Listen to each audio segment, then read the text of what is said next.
नमस्कार, मैं एकता खान यहाँ जंतर मंतर पे मौजूद हूँ, जहाँ अपनी पहलवान बेटियाँ 11 दिन से जो हमारी पहलवान बेटियाँ धरने पे बैठी हैं, उनके लिए जानकारी लेते हैं। यहाँ पे शुभम मलिक जी से कि यहाँ पे इनकी सपोर्ट में आए हैं, इनसे जानकारी लेते हैं। आइए बताइए। देखिए, एक बात आप समझ लीजिए कि इस देश में पिछले 7-8 दिन से देख रहा है नारा लग रहा है कि समर्थन देने आए।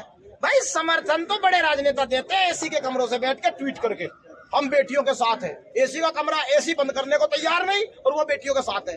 हम लड़ाई लड़ने आए हैं, हम छाती अड़ाने आए हैं, हम कोई समर्थन देने नहीं आए। मेरी बहन अंदर बैठी है, घर की हमारे चौखट के सम्मान के साथ खिलवाड़ हुआ है और हम किसी समर्थन की बात नहीं करते। लड़ाई हमारी है, लड़कर जाएंगे। जब तक इंसाफ नहीं मिलेगा यहाँ से हम हटेंगे नहीं, ये बात तय है। जो सुनने में आ रहा था सर के ब्रिजभूषण जो है उन्होंने इस्तीफा दे दिया, 3 दिन पहले ये सुनने में आ रहा था, ये कहाँ तक सच है? देखिए, हम कह रहे हैं कि इस्तीफा बहुत बड़ा सवाल नहीं है। इस्तीफा आज नहीं तो कल देना पड़ेगा।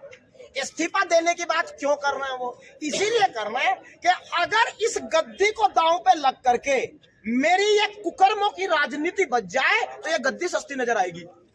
सवाल है इन कुकर्मों पर जिसका कुआं इस आदमी ने 12 सालों में खोदा है। इस कुएं की एक एक ईंट उखड़ेगी, इसी जंतर मंतर से उखड़ेगी और इस कुकर्मों के कुएं को हम भर के जाएंगे। यहाँ से जाएंगे नहीं। हमें इस्तीफों के इस खेल में उलझना नहीं। इस्तीफा बहुत बड़ा मुद्दा नहीं है। इस्तीफा हमें पता है हो जाएगा। सवाल इस्तीफे का नहीं है मैडम, आप मेरी बात को समझिए ना। मामला इतना छोटा है। इन तीनों पहलवानों के पास राष्ट्रीय पहचान है क्योंकि इन्होंने अपनी बुलंदियों को, अपनी पहचान से इस देश को चमक दी है। इन तीनों को एक सेकंड के लिए साइड में करिए। अब साक्षी मलिक आपने साइड में कर दी, विनेश फोगाट साइड में कर दी, बजरंग पुनिया भी साइड में हो गए। सवाल उन 6 बच्चियों का है जो इस केस में गवाह है और जिन्होंने एफआईआर दर्ज कराई है।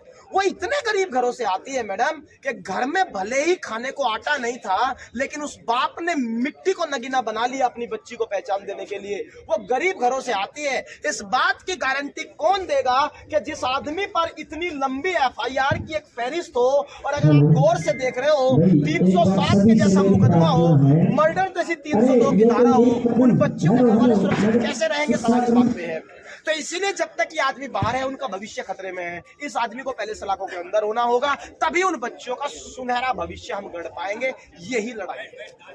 अच्छा, एक चीज और बताएं सर, मुझे ये अपना सवाल है कि यहाँ पर वो बच्चियाँ मौजूद हैं जिन्होंने ये भरतभूषण जी पर जो केस झूठा कहने में आता है, लोग कहते हैं कि ये सच नहीं है, झूठा है, इतने दिनों के बाद ये देखिए मैडम, वो बच्चे मौजूद होंगे क्योंकि उनका नाम ना सरकार की हिम्मत और ना कानून किसी को इजाजत देते कि उनका नाम जग जारी कर दे।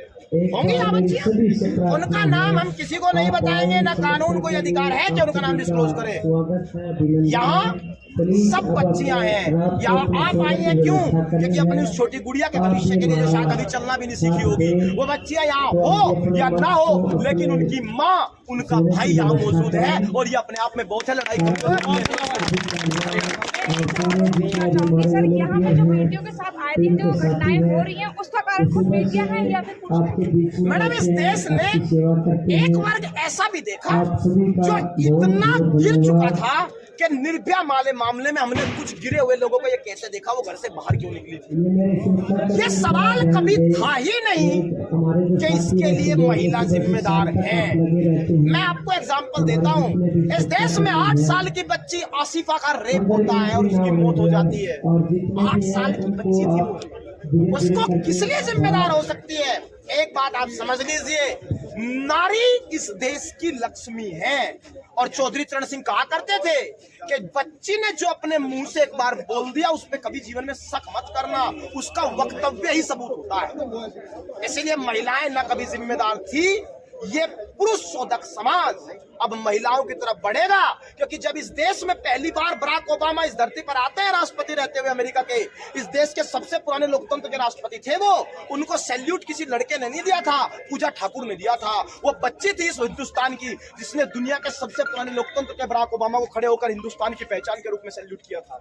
इसलिए बच्चियां पीछे नहीं रहेंगी और बच्चियों के न्याय का जहां तक सवाल है मैडम, दफन हो जाएंगे इस जंतर मंतर की मिट्टी में, लेकिन न्याय लेकर जाएंगे क्योंकि कि ये पीढ़ियों का सवाल है। नहीं तो अगर यहाँ से घर लौट गए तो इस दुनिया में जी भाई जितने खड़े, अगर आपका कैमरामैन दिखा पाए तो ये कभी भी अपने हाथ में रक्षाबंधन की थाली नहीं ले पाएंगे अगर यहाँ से बिना निर्दोष के चले जाएंगे। यहाँ आप कब तक इनके सपोर्ट में रहेंगे, ये मैं जानना चाहती हूँ। मैडम लड़ाई हमारी है और जब तक हमारे अंदर सांस है हम यहाँ रहेंगे।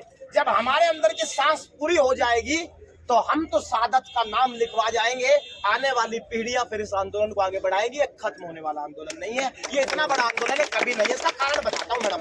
आज से पहले जितने भी आंदोलन हुए वे नीतिगत आंदोलन थे। जैसे किसान आंदोलन, क्यों बड़ा आंदोलन नहीं मान रहा हूं मैं, क्योंकि उसमें हमारा नीतियों का विरोध था। हमने कहा भाई आपने 3 कानून बनाए, पॉलिसी मैटर है, हम इससे विरोधाभास रखते हैं, सहमत नहीं है, कानून वापस ले लो। शाहीन बाग का आंदोलन भी पॉलिसी आंदोलन था कि भाई आपने 3 बिल पेश किए, सिटीजनशिप अमेंडमेंट एक्ट, हम उससे सहमत नहीं, पॉलिसी खराब है, वापस ले लो। ये इन बच्चों की चौखट का, इज्जत का मामला है। ऐसा आंदोलन भारत ने देखा नहीं, इसलिए इतिहास लिख के जाएगा आंदोलन। और कैसा इतिहास कि जब भारत में संसद की लाल दीवारें नए संसद की खड़ी हो रही थी, मखमली कोठी प्रधानमंत्री अपने लिए तैयार करवा रहे थे, तब इस देश की वर्ल्ड चैंपियनशिप और कॉमनवेल्थ के 2-3 मेडलिस्ट बैठ करके न्याय की अंधेरी रात में भीख मांग रहे थे। कि इतिहास भारत का लिखा जाएगा, इससे प्रधानमंत्री भी नकार नहीं सकते। क्या कहना चाहेंगे इस आंदोलन के लिए? क्या देखिए बेटियों का आंदोलन हम लड़ रहे हैं, लड़ेंगे जब तक हम में सांस है। लेकिन एक बात जान लीजिए, इस आंदोलन में इतने छोटे पड़ाव नहीं है। प्रधानमंत्री आभास नहीं कर पा रहे हैं। इस देश में जब नवरात्रि आएगी, प्रधानमंत्री तिलक लगा कर कहेंगे मैंने व्रत रखा है, तो रामनवमी में जब कन्या पूजन करेंगे तो प्रधानमंत्री के भी तिलक लगाते हुए हाथ कांपेंगे कि जब बेटियां सड़क पर हो तो कैसी कन्या पूजन आप कर रहे हैं। इस आंदोलन में अभी बहुत पड़ाव आने बाकी है, जरा आगे देखना होता है क्या। ये अंदर सांसें बाकी है। यहाँ पर इंसाफ के लिए खड़े रहेंगे और लड़ते रहेंगे। यहाँ पे एक यही बेटियां नहीं, इस देश की बेटियों के लिए जब तक इंसाफ नहीं मिलेगा ये लड़ते रहेंगे।